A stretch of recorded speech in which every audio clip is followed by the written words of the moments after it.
¿Qué tal? ¿Cómo están? Muchas gracias por acompañarnos en esto que es Enlace Internacional, una propuesta federal en política internacional. Buen día, Luz, ¿cómo estás? Buen día, Augusto. Un placer tenerte nuevamente aquí en el estudio y para analizar todo lo que nos ha dejado la política internacional esta semana, ¿no? Exacto, la verdad que bueno, venimos con varios temas, hasta ha existido la presencia de Afganistán analizado desde todos los matices, pero bueno, lo vamos a trabajar también en profundidad para poder interpretarlo. Exactamente, vamos a tener dos entrevistas con diferentes perspectivas sobre el tema de Afganistán.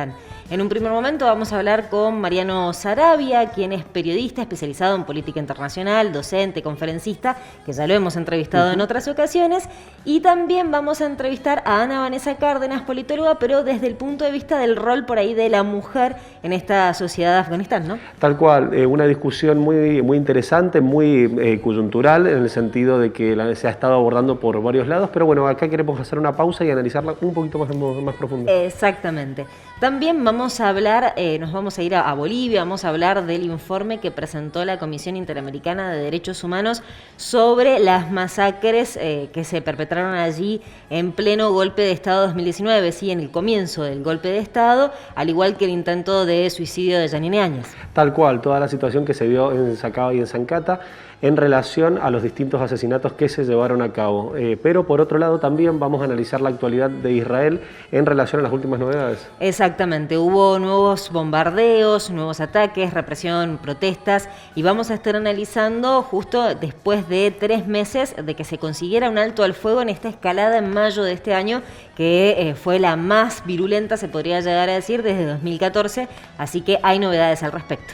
Tal cual, varios detalles y sobre todo entendiendo y reinterpretando la nueva formación de gobierno por parte de Israel y el nuevo gobierno de Estados Unidos, que ya lleva su tiempo, pero en el contexto que se daba las relaciones de los gobiernos anteriores, recién ahora podemos empezar a ver cuál va a ser la relación con Irán y cómo se va a dar esta construcción nueva. Exactamente, importante ese punto. Y bueno, también tenemos el segmento cultural y el segmento de medio ambiente. 2 propuestas, pero imperdibles. Ahora igual te invitamos a que veas el siguiente video y ya seguimos.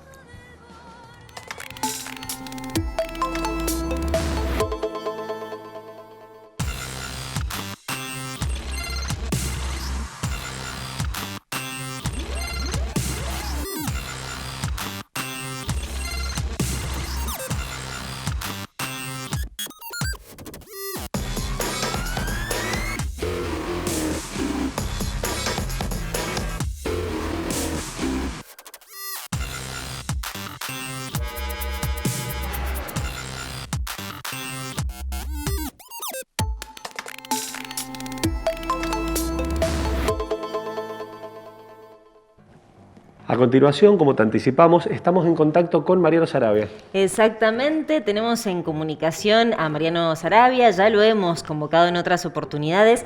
Él es periodista especializado en política internacional, docente, conferencista, y nos ha dado la posibilidad de analizar con él la situación que se está dando en Afganistán.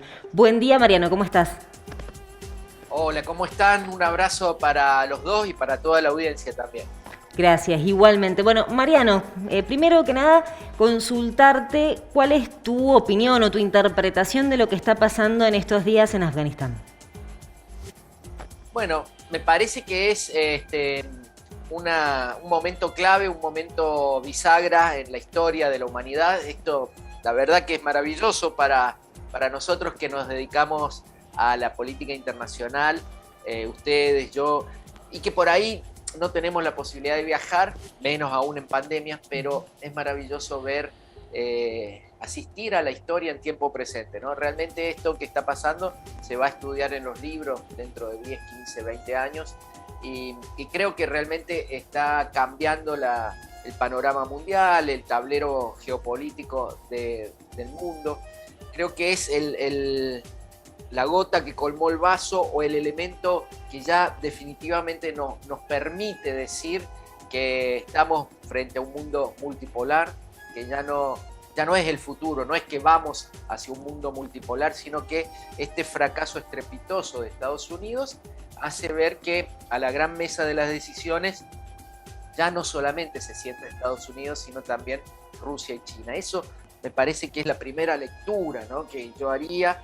La segunda lectura, quizás un poco más ideológica desde mi punto de vista, siempre es buena noticia la salida de un imperio tan nefasto como es el imperio estadounidense, de cualquier lugar del mundo, de una ocupación de 20 años, en este caso de Afganistán, de Asia Central, etc. Y después también podemos analizar las consecuencias sobre la política interna de Afganistán, las preocupaciones válidas que hay en muchos y muchas de nosotras sobre los derechos humanos, sobre las mujeres, etc. Y ver, o por lo menos, qué sé yo, elucubrar qué tipo de talibán es si es muy distinto al de hace 20 años, ¿no? Mariano, en este contexto en el cual vemos un multilateralismo real más allá de los discursos de los diferentes líderes, ¿podemos entender que hay un espacio que Estados Unidos ya perdió y que hay un multilateralismo real, como planteas vos, con actores como Rusia, como China, y una nueva deconstrucción por ahí de la realidad geopolítica? Sí, absolutamente, Augusto. Creo que no solamente, principalmente Estados Unidos, como decimos, principalmente Estados Unidos ha perdido ya definitivamente un lugar importante. Lo venía perdiendo, por supuesto. Lo venimos viendo, por ejemplo, en las cumbres de las Américas, donde ya no impone la agenda política como la imponía antes, ya no lleva a todo el mundo de las narices como lo hacía antes. Lo vemos en las cumbres del G7 o cualquier otra cumbre, lo hemos visto acrecentarse esta pérdida de liderazgo global en la pandemia con acciones totalmente descabelladas como robarle un avión cargado de barbijos, no a un país enemigo, sino a Alemania, robarse robarle respiradores a Paraguay.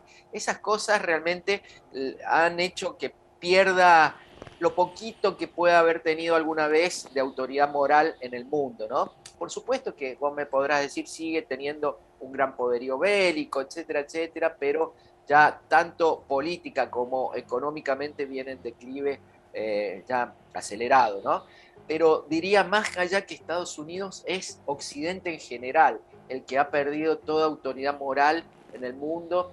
Ya no podemos decir que Occidente representa la democracia, representa los derechos humanos. Esto existió, yo diría, Augusto, desde 1776 con la Revolución Norteamericana y la irrupción del concepto de democracia, igualdad de los ciudadanos, algo que no existía desde los griegos en el mundo, ¿no es cierto? Y vuelve con la Revolución Norteamericana y sobre todo con la Revolución Francesa, ¿no? La Declaración de los Derechos del Hombre. Bueno, todo eso hoy se va al tacho de la basura de la historia. Eso se terminó. Ya Occidente no representa ningún valor para los pueblos del mundo y, digo, estoy exagerando un poquito, puede seguir manteniendo algo bueno Occidente, pero ya no es que Occidente va a traer la democracia o va a traer la paz o va a traer los derechos humanos. Y hoy sí están tallando fuerte países como China, como dijiste vos, como China y Rusia, China sobre todo, que sin invadir a nadie, sin ocupar a nadie, sin bases militares de ningún lado, tiene una presencia cada vez más importante, tanto en África como en toda Asia, ¿no? Mariano, te consulto con respecto a lo que señalabas por ahí de Occidente, que ya no es un ejemplo de imposición de derechos humanos. Esto por ahí lo llevo al contexto actual de Afganistán en cuanto a lo que se ha planteado en diferentes medios e interpretaciones internacionales sobre qué va a pasar en cuanto a la materia de derechos humanos con los talibanes. Y mi pregunta va para vos en el sentido de, ¿crees que los talibanes siguen siendo los mismos que fueron desde 1996 a 2001 o crees que han cambiado? Es una gran pregunta, es la pregunta que nos estamos haciendo todos. Yo he tenido la oportunidad en los últimos días de hablar con gente, sobre todo en Irán y en el Líbano, ¿no? Gente ligada a la revolución islámica de Irán, que están muy enfrentados con los talibanes, primero porque tienen vertientes del Islam totalmente distintas. En Irán son chiitas, los talibanes son sunitas, pero sunitas wahabitas, ¿no? Que tienen una visión muy extrema del Islam y muy sesgada, y yo diría hasta mentirosa del Islam. Eso no es el Islam, digamos, violar los derechos humanos de las mujeres no es el Islam. Todo lo que hemos visto en ese gobierno del 96 al 2001 no es el Islam. Eso es la visión del Islam que tienen en Arabia Saudita, dicho sea de paso, ¿no? Que de ahí viene el Talibán, de ahí venía Al-Qaeda y Osama Bin Laden, y de ahí viene el Talibán, digamos un poquito, unos años después, pero todo tiene su raíz en Arabia Saudita, la gran socia y aliada de Estados Unidos, y nunca nos olvidemos de que todo este terrorismo islámico fue inventado por Ronald Reagan y por Estados Unidos en los años 80, justamente 70 y 80, para pelear en Afganistán contra los soviéticos, ¿cierto? Eso lo podemos ver incluso en el cine, en Rambo 3. Pero digo, si hoy son distintos, es una gran pregunta. Ellos están diciendo que son distintos. Eso ya es importante. Eso ya es importante, chicos, porque el discurso siempre es importante.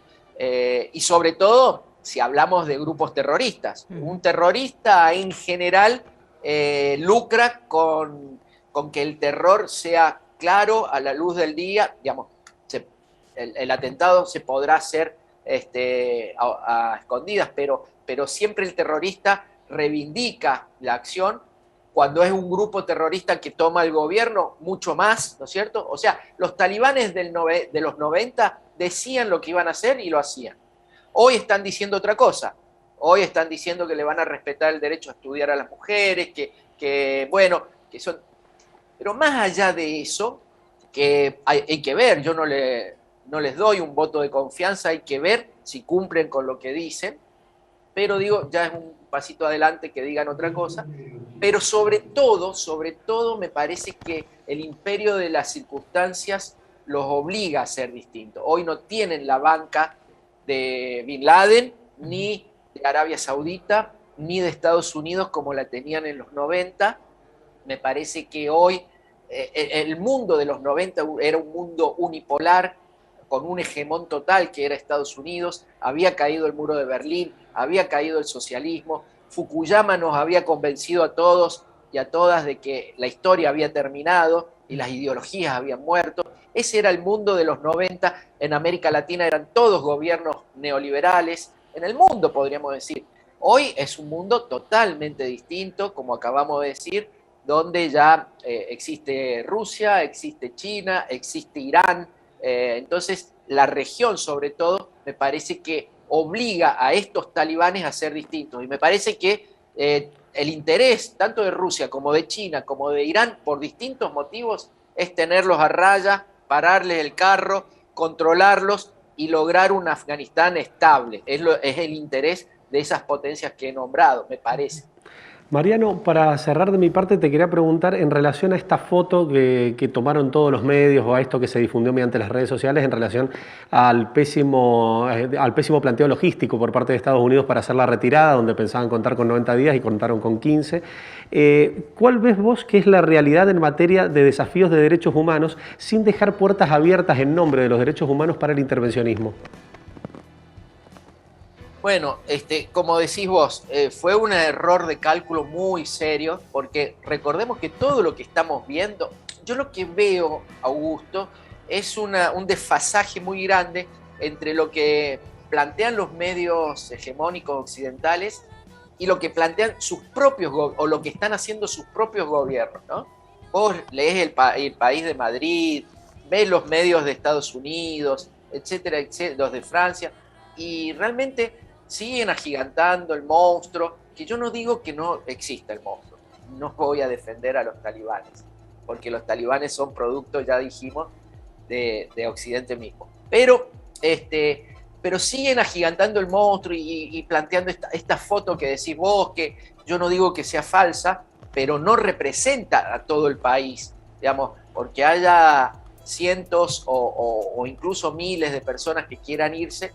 Eso no está representando la realidad de un país, y menos un país en revolución, ¿no es cierto? En cualquier revolución siempre hay gente que quiere irse porque tiene miedo a las represalias, porque hay un cambio violento de un régimen político, en cualquier revolución, en cualquier cambio profundo. Entonces, esa gente corriendo y colgándose de los aviones, me parece que es un poco sesgada. no es la foto o no es la película de Afganistán. Creo que los talibanes, para bien o para mal, tienen un importante apoyo popular. Por algo llegaron al gobierno como un paseo, realmente no tuvieron ninguna oposición, no nos enteramos de ninguna batalla, no hubo prácticamente ni del pueblo, ni de milicias, y mucho menos del ejército. Entonces también podríamos preguntarnos qué hicieron los estadounidenses durante 20 años. Entonces, todo esto está siendo preparado en conjunto con Estados Unidos. Recordemos que el diálogo con Donald Trump empezó en 2018, el acuerdo se selló en 2020, este año hubo una cumbre en Moscú, no solo con Estados Unidos, sino también con Rusia y China, y todo eso a espaldas del anterior gobierno de Afganistán. O sea, las potencias ya estaban tratando a los talibanes como los futuros gobernantes, y sobre todo Estados Unidos sabía que esto iba a pasar. Lo único que le falló fue el cálculo. Ellos querían irse antes del 11 de septiembre, cuando se cumplan 20 años de las Torres Gemelas, tranquilos y triunfantes, y que esto sucediera dentro de 4 o 5 meses. Bueno, sucedió mucho antes, y eso motiva este caos en la retirada, ¿no es cierto? De todas maneras, repito, me parece que hay que ver siempre en contexto, ¿no es cierto? Cuando te dice, por ejemplo, para cerrar, cuando los medios te dicen, che, el pueblo de Afganistán está defendiendo a su bandera, porque los talibanes quieren cambiar la bandera. Bueno, cualquiera de nosotros desprevenido dice, che, qué bestias que son estos, que hasta la bandera quieren cambiar. Es como si viniera alguien acá y nos quisiera cambiar la bandera de Belgrano, ¿no es cierto?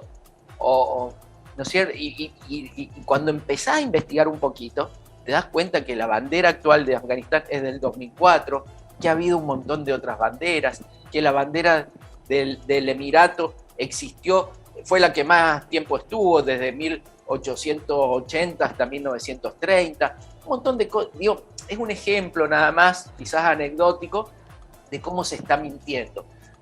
Podés criticar a los talibanes, y hay muchísimo argumento para criticar a los talibanes, porque han sido y quizás siguen siendo un grupo terrorista.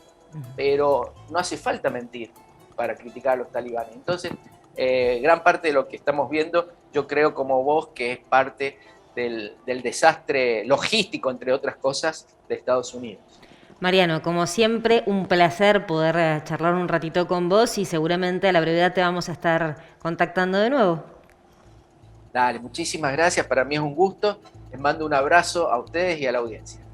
Muchísimas gracias. Estábamos en contacto con Mariano Saravia, él es conferencista, especialista en relaciones internacionales, bueno, haciendo un repaso general del impacto global que ha representado justamente esta situación en Afganistán. Exactamente, su interpretación sobre los hechos, como siempre, muy interesante conversar con él, pero nosotros tenemos que seguir aquí en Enlace Internacional y cambiar de tema. Ahora nos vamos a ir a Bolivia, porque allí la semana pasada se entregó un informe de la Comisión Interamericana de Derechos Humanos, de un grupo de expertos interdisciplinarios independientes de esta comisión, que hicieron una investigación sobre el contexto, digamos, del golpe de Estado, y en noviembre de 2019 la cantidad de fallecidos. Allí este informe lo que hace es confirmar que lo que ocurrió en ese periodo de 2019 fue una serie de masacres, ¿sí? Ellos lo que llegan a la conclusión es que hubo acciones violentas, matanzas por parte de las fuerzas militares, de las fuerzas policiales,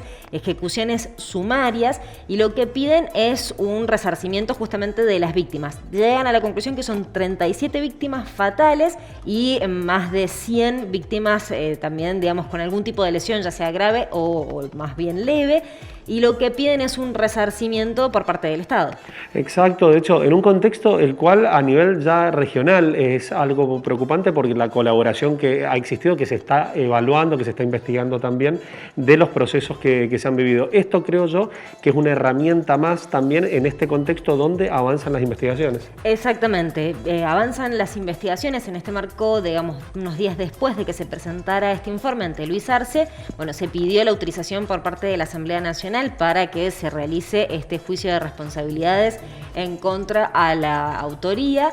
Y bueno, también se imputó a Yanine Áñez, ¿sí? Quien fue la presidenta durante el gobierno de facto, se imputó por el delito de genocidio. Recordemos que ella está presa, con prisión preventiva desde marzo de este año. Ahora se le imputó por estos delitos de genocidio por las masacres de Sacaba y Sencata, puntualmente por estas personas que fallecieron en estos dos eventos entre el 15 y el 19 de noviembre. Y un día después de que se conociera la imputación, Yanine Áñez intentó suicidarse. Tal cual, tal cual. La situación es delicada en relación a la figura de Yanine Áñez, que de hecho algunos presidentes a nivel internacional también se manifestaron sobre los hechos tratando de brindarle algún tipo de apoyo.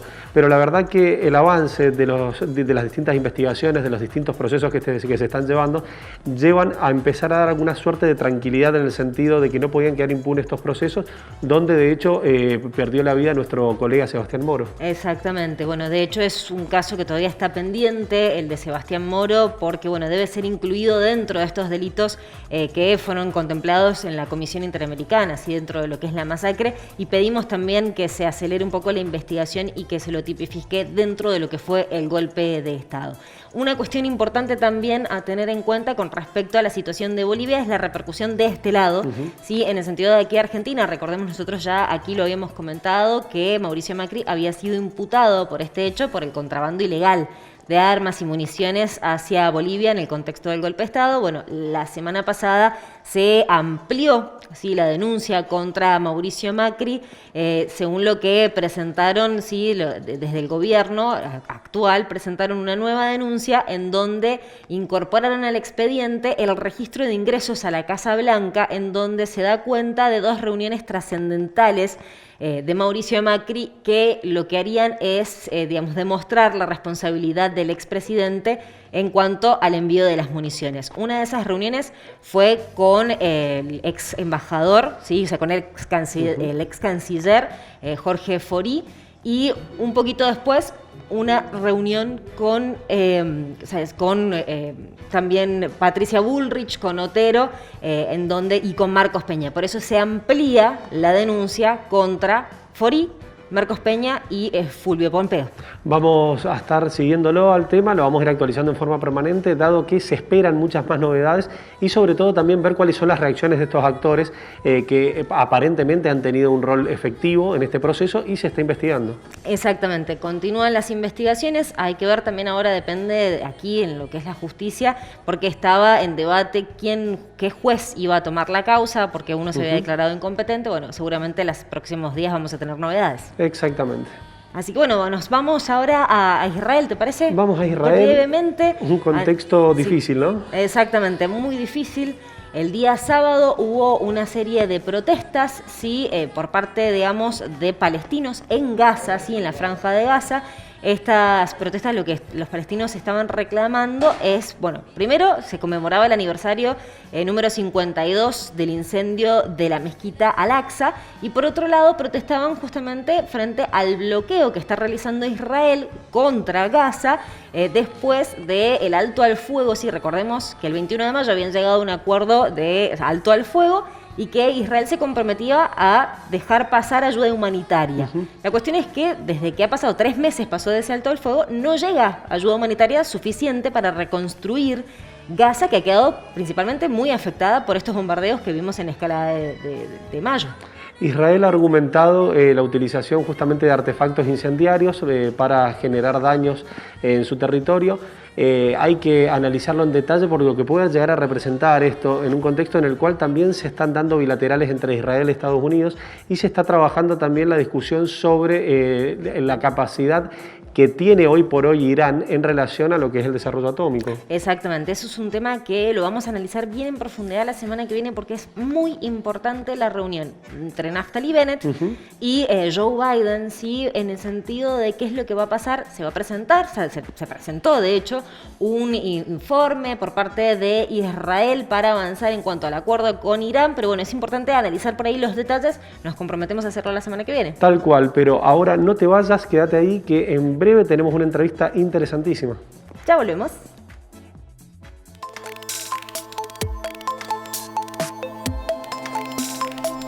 ¿Querés internet? Entonces querés Aero. Internet que vuela en todo Mendoza. Llámanos al 0810-333-0446. Ingresá a www.aero.com.ar. Aero. Internet que vuela.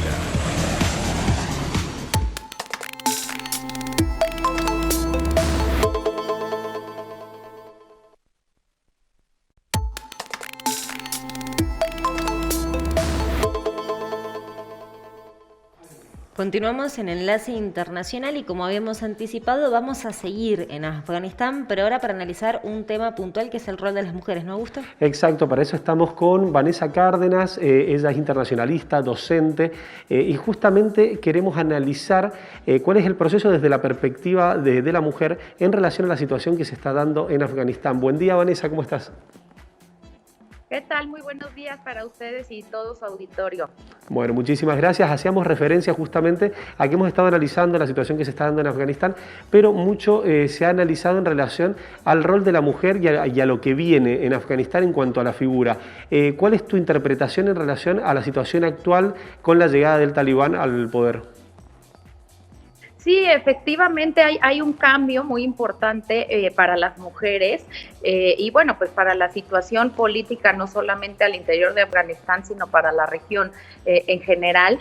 Y específicamente en este tema, Augusto, siempre me gusta puntualizar que no es una usanza común de el Islam o de la Sharia, la ley islámica, esta interpretación que dan los talibanes del rol o del papel de la mujer, sino que es justamente una interpretación y tienen muchas prácticas que vienen tanto de la parte septentrional del subcontinente de la India como de la Purda, que son interpretaciones que buscan invisibilizar a la mujer dentro de la cultura. Y otra de las cosas que más se ha hablado, que es, por ejemplo, de la ablación o circuncisión de la mujer, estas son prácticas que vienen de África y que algunas tribus que cambiaron hacia el Islam siguieron practicando, y a estas alas radicales les ha parecido pues propicio seguir con estas prácticas y se ha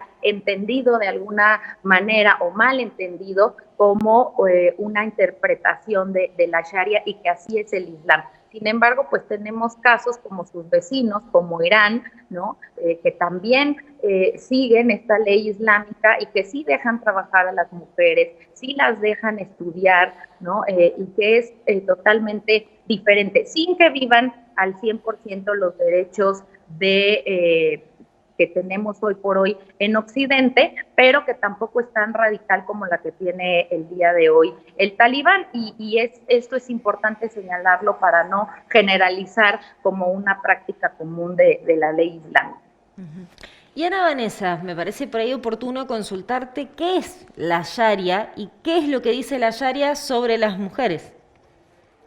Sí, efectivamente, sí, nosotros podemos tener interpretaciones del Corán que van desde una interpretación donde a la mujer se le da un rol prioritario en la sociedad, ¿no? Como cuidadora, como aquella que da el cuidado y que por lo tanto tiene que ser sumamente cuidada, respetada, y a partir de ahí pues cada quien lo ha entendido, las diferentes ramas. Recordemos que dos de las principales son los sunitas y los chiitas. Los sunitas es un área mucho más radical a la que pertenece el mundo talibán que la chiita, y bueno, en general no habla exactamente de todo este maltrato y de invisibilizarla de esa forma. Una de las interpretaciones pues es que estos cuidados, ¿no? Y este respeto en el que habla en el Corán pues tiene que ver con que ningún hombre la vea y que la proteja y pues que la acompañe, ¿no? Que es lo que hoy estamos viendo con los talibanes, que las mujeres no pueden salir si no es acompañadas de un varón a la calle, no se pueden asomar, y en esta idea de no verse, pues el uso de la burka, aquella donde no se ve absolutamente nada. Sabemos que hay diferentes tipos de burka. La interpretación del talibán es en la que no se ve, incluso se dificulta un poco que ellas vean porque traen una pequeña como puntitos, ¿no? Para que vean entre ellos. Y por otro lado, bueno, la idea también es que ni siquiera se oigan, ¿no? Entonces, por eso es que vemos que no pueden usar tacones y en el afán de no llamar la atención para no exponerlas, no pueden usar colores llamativos, no se pueden pintar las uñas porque les cortan los dedos, ¿no? Evidentemente, bueno, el adulterio está penado tanto por la lapidación como incluso la muerte. Y bueno, pues tenemos otra serie de prohibiciones como los deportes, ver el cine, la televisión, el radio, y no pueden andar en moto, no pueden andar en bicicleta. Entonces, son interpretaciones muy diferentes de este cuidado que se le debe de dar a la mujer y este respeto. Vanessa, en este momento todos los medios han estado colocados en Afganistán, pero es conocido, es sabido que antes de este proceso también la situación de la mujer ha sido compleja, tanto en Afganistán como en Yemen, como en otros lugares donde, como en Arabia Saudita, entre otros de los que ha estado en discusión en forma permanente esta realidad. ¿Vos creés que esto puede llegar a ser un quiebre para que se den nuevas discusiones, para que se empiece a tratar de interpretar más la lógica occidental con la oriental? Sí, esto es muy importante entenderlo porque de alguna manera hoy estamos discutiendo el cambio que va a venir con el Talibán, pero tampoco es que las mujeres gozaran de un estatus de libertad, ¿no? De apertura al 100%. Ojo, aquí también es interesante ver que Estados Unidos, de alguna manera, y la intervención, sin que yo sea pro intervención, pero si tuviéramos que señalar alguno de los aspectos positivos, pues es que abre un paréntesis o una ventana para estas mujeres, muchas de ellas ya criadas durante la llegada de Estados Unidos, que pudieron gozar y ver y entender cuáles son estos valores, este respeto a las libertades que muchas veces se ha identificado con el occidente, pero el tema no es que sigan las mismas reglas que las mujeres del occidente, simplemente que tengan la opción de elegir qué es lo que ellas quieren practicar en su vida, y eso es lo que se les está negando. De alguna manera, estas nuevas generaciones que se crean durante la intervención y que ya han visto un mundo diferente, pues tienen la posibilidad de luchar desde el interior o desde fuera de Afganistán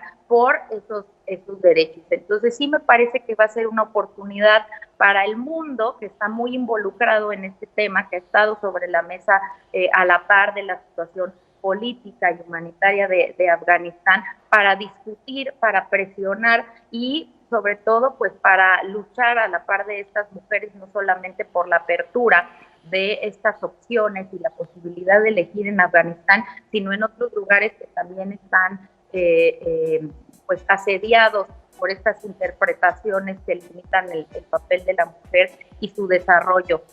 Creo que sí es una oportunidad sumamente importante de discusión para la comunidad internacional, para la presión y la apertura.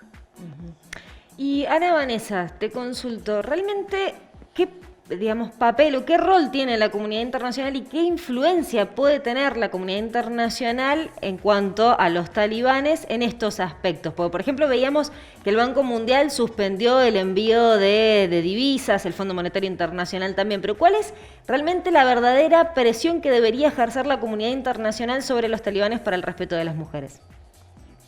Sí, bueno, hoy en día lo que hemos estado viendo es que está en tela de juicio el reconocimiento de su gobierno. Por eso hemos visto los discursos del vocero del Talibán que van en función, ¿no?, de abrir y de dar cierta certeza a la preocupación de la violación a los derechos de las mujeres. Lo primero sería justamente hablar de un no reconocimiento al régimen talibán, y al no haber reconocimiento como un actor de las relaciones internacionales legítimo, pues poder a partir de ahí establecer también sanciones y la amenaza de una posible intervención, ¿no? O sea, tendremos una gama de situaciones que pudieran ir en escalada, incluso de la violencia por no solamente las organizaciones gubernamentales. Yo creo que hoy por hoy está siendo mucho más importante la presión de las organizaciones de la sociedad civil, de los derechos humanos, de las mujeres, que están aperturando el diálogo con los gobiernos e incentivando esta actitud internacional para que el régimen talibán dé ciertas garantías. Ellos han hablado de apertura, pero siempre en concordancia con la ley Sharia. No sabemos cuál va a ser esa apertura. Lo que hemos visto en realidad es que conforme ha ido el avance del talibán en las diferentes ciudades, pues se han cerrado las escuelas, se han ido pintando estas imágenes que nos llegaron y que han sido muy comentadas de los espectaculares y la publicidad en las vitrinas, donde no se puede ver a las mujeres, y no se puede ver no porque salgan quizá en alguna postura sexy o descubiertas, sino porque no se puede ver nadie. Pudiera ser a lo mejor una mujer mayor tapada, etcétera, pero no pueden tener estos escaparates en la vida pública. Bien, Vanessa, en relación a lo que son las ONG, los organismos internacionales, no como Estado, sino como ONG, en esa figura, ¿vos crees que es un momento importante para que tengan presencia, para que puedan garantizar que estos procesos que se habían ido generando, incorporando, sigan teniendo un desarrollo? Sí, a mí me parece que hoy por hoy van a ser los actores más importantes en la discusión de las libertades de las mujeres en Afganistán. Desafortunadamente no podría decir que sí va a cambiar la situación radicalmente y que van a poder gozar de grandes libertades. Creo que va a ser un proceso de mediano y largo plazo en el que tendrá pues sí que mediar quizá una escalada discursiva al menos de mucha más violencia, porque el régimen talibán hemos visto que prácticamente hoy está empoderado y que tiene todo Afganistán, y bueno, que ha tenido ya estas manifestaciones de ultimátum a Estados Unidos para la retirada, que también vamos a ver seguramente escenas dramáticas a partir del último día de este mes, donde mucha gente se va a quedar ahí, y pues creo que la misma situación va a imperar también en el ámbito de la mujer, ¿no? Que no se van a respetar los acuerdos y este doble discurso que tiene el régimen talibán, y que tendrá que ser impulsados por las ONGs, que difícilmente van a poder entrar a Afganistán como observadoras, más allá de que ante una posible respuesta militar o de injerencia o de no reconocimiento al régimen talibán, pues se les condicione a que permitan la supervisión de esta supuesta apertura que prometen a través de los organismos internacionales y de las ONGs, que de alguna manera pues parecería ser un ente que para el régimen talibán puede parecer más neutral que quizá la intervención de la OTAN o de Naciones Unidas como observadora. Ya que mencionabas recién lo del 31 de agosto como fecha final, también esta semana hubo bastantes cuestiones con respecto a esto. Hubo una reunión del G7 de manera virtual para tratar de ver si se extendía el tiempo. Joe Biden decidió no extenderlo más allá del 31 de agosto, pero también los talibanes habían dicho que si desde la comunidad internacional extendían más allá del 31 de agosto, iba a haber represalias y consecuencias. Después han dicho que no va a ser así, que van a respetar a aquellas personas que más allá del 31 decían irse. Vos, en tu interpretación, ¿qué crees que puede llegar a pasar a partir del 31 de agosto?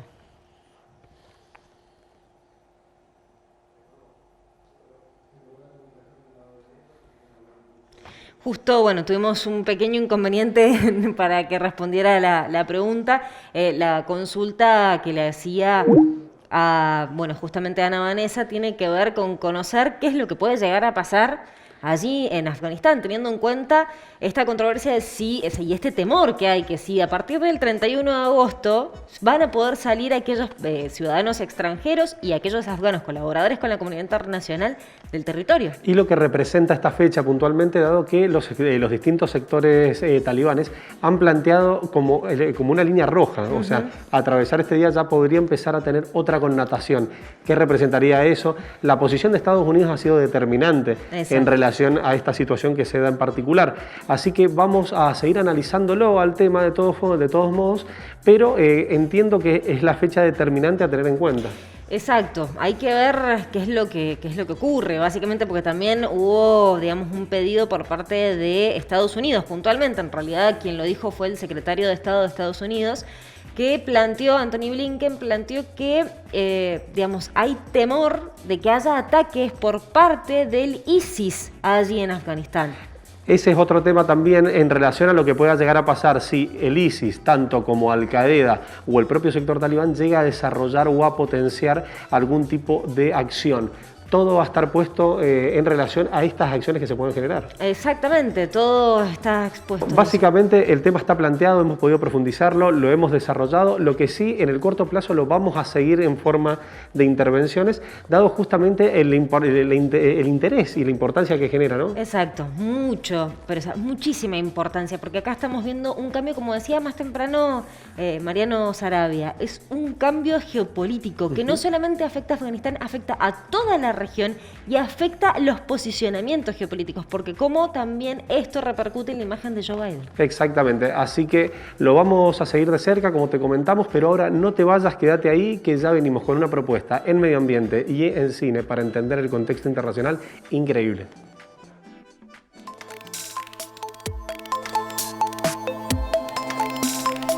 Seguí la cartelera del Imperial en sus redes sociales. Atentos a vos, atentos a tu entretenimiento. Maipú Municipio.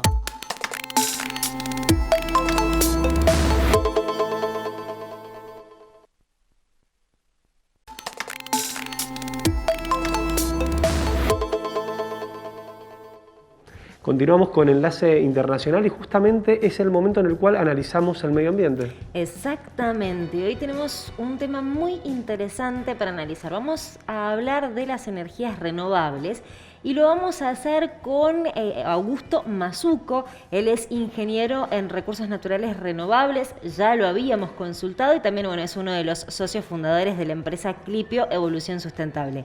Buen día, Augusto, ¿cómo estás? Buen día, Luz, buen día, Augusto.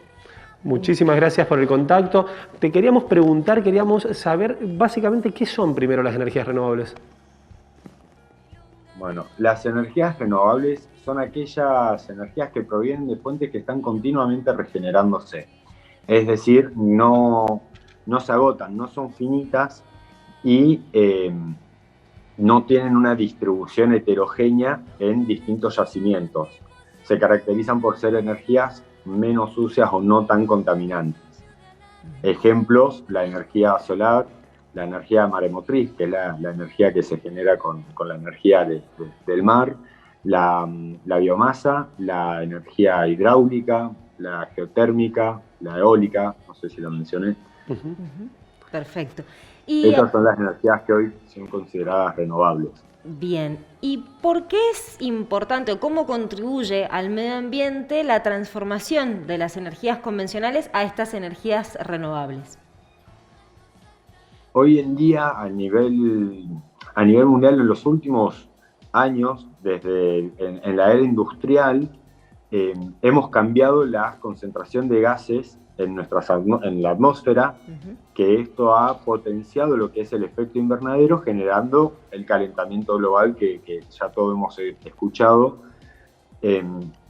Y las energías renovables cumplen una función fundamental en lo que es el proceso de descarbonización, ¿sí? Sí. Porque lo mismo, las energías renovables tienen su impacto, pero a diferencia de las convencionales, generan mucho menos, o sea, se ahorra mucho dióxido de carbono en el proceso de generación de energía. Esa es la importancia fundamental. Bien. De las energías renovables. Augusto, ¿vos crees? Perdón, te iba a preguntar si vos crees que la discusión justamente para el crecimiento de los distintos sectores empresarios se va a dar por incorporar este tipo de energías.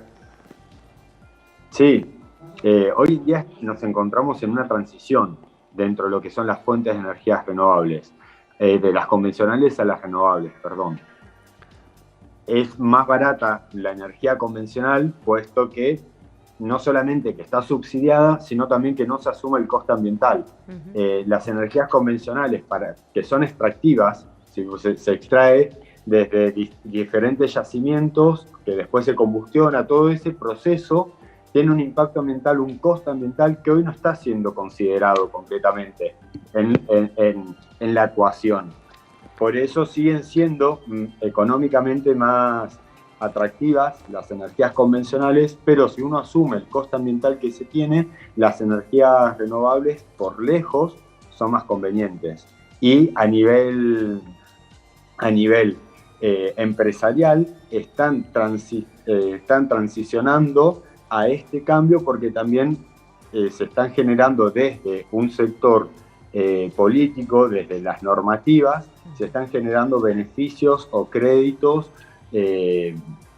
impositivos que hace que sean más atractivas las energías renovables. Claro. Te consulto, ahora sí, la última cuestión, Augusto, es consultarte en el sentido de desde ustedes, desde la empresa Clipio, ¿cómo hacen este asesoramiento o cómo ayudan, digamos, a que la gente, no solamente las empresas, sino por ahí particulares, hagan este cambio de energías convencionales a las energías renovables? Nosotros atendemos las necesidades de los usuarios de manera particular porque cada caso es diferente, ¿sí? De acuerdo a los objetivos o a lo que persiga el usuario, es el tipo de acompañamiento que se le hace. Se hace primero un diagnóstico, luego se le presenta la ficha técnica y ahí el usuario decide si va a implementar o de qué manera las va a implementar. A nivel usuario doméstico, tienen beneficios desde, por un lado, menor consumo, también tiene beneficios económicos porque se amortiza más o menos tarda 5 años en amortizarse la inversión. Recordemos que esto es tanto para generar energía eléctrica como térmica, para todo lo que es climatización o calentar, sí, también para lo que es calentar agua. Claro. Y también tiene beneficios, dependiendo de los casos, de autonomía, independencia energética. En el caso de las industrias, a todos estos beneficios, ¿sí?, se suma también mayor seguridad energética, porque hay muchas industrias que dependen, sí o sí, de la provisión de energía. Claro. ¿Sí? Y lo que es también beneficios en cuanto a que evitas la pérdida en procesos. Se hace más eficiente. Entonces nosotros trabajamos desde lo que es las formas de uso de la energía, de lo que es la eficiencia energética y lo que es la arquitectura bioclimática. Perfecto. Clarísimo, Augusto. Como siempre ha sido un placer poder charlar con vos en un tema por ahí tan importante y que no todo el mundo conoce realmente qué son las energías renovables. Así es. Algo que me gustaría agregar sí, de lo que me preguntaron es que a nivel, o sea, justamente la importancia que tienen las energías es que a nivel internacional, debido a este cambio de gases en la atmósfera, sí, se han asumido compromisos de descarbonización, por eso es la transición de energías convencionales a energías renovables, que para el 2050 el balance tiene que ser 0, es decir, los países no tienen que estar emitiendo dióxido de carbono u otros gases de efecto invernadero, y para el 2030 se tiene que haber reducido a la mitad. claro. Entonces, también esto empuja a que las empresas y las industrias estén transicionando en este cambio. Perfecto. Bien. Me parece algo importante que se me estaba pasando mencionar. Augusto, muchísimas gracias por el contacto. Muchas gracias a ustedes. Bien, hablábamos con Augusto Mazzucco, ingeniero en recursos naturales renovables, uno de los socios fundadores de la empresa Clipio, que nos contaba entonces la importancia de las energías renovables, la diferencia por ahí con las energías convencionales y cómo desde la empresa asesoran para este cambio. Bien, ahora nos vamos a la propuesta en materia de cine. La verdad que yo me quedé muy contento con esta propuesta, una propuesta que generó personalmente Luz, porque fue una película que le gustó muchísimo. Me encantó la película, realmente es hermosa, no tanto por ahí, por el contexto de lo que pasa, ¿no?, sino por cómo está hecha desde la inocencia, cómo se plantea todo un contexto, es hermosa. Vamos a ver el tráiler de la película que se llama La bicicleta verde y ya charlamos un poquito más.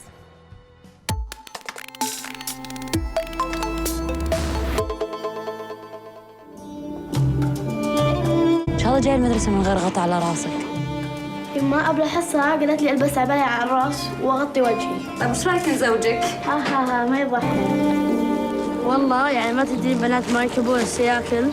بتصير بشيلتك بشيلتين لما تخسر قدام بنت. ابي اشتري سيكل عشان يسابق عبد الله. وش عندك واقفة عنده؟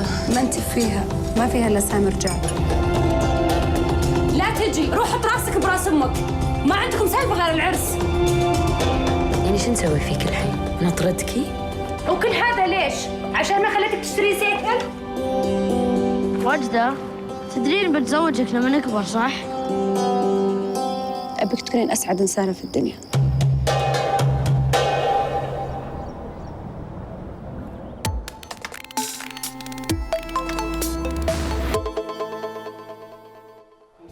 Bueno, la verdad que es una película que contextualiza, pero aparte moviliza, tiene un montón de cosas en relación a lo que es la figura de inocente, la figura y la perspectiva de ese rol en el cual alguien quiere soñar y alguien quiere ser uno, ¿no?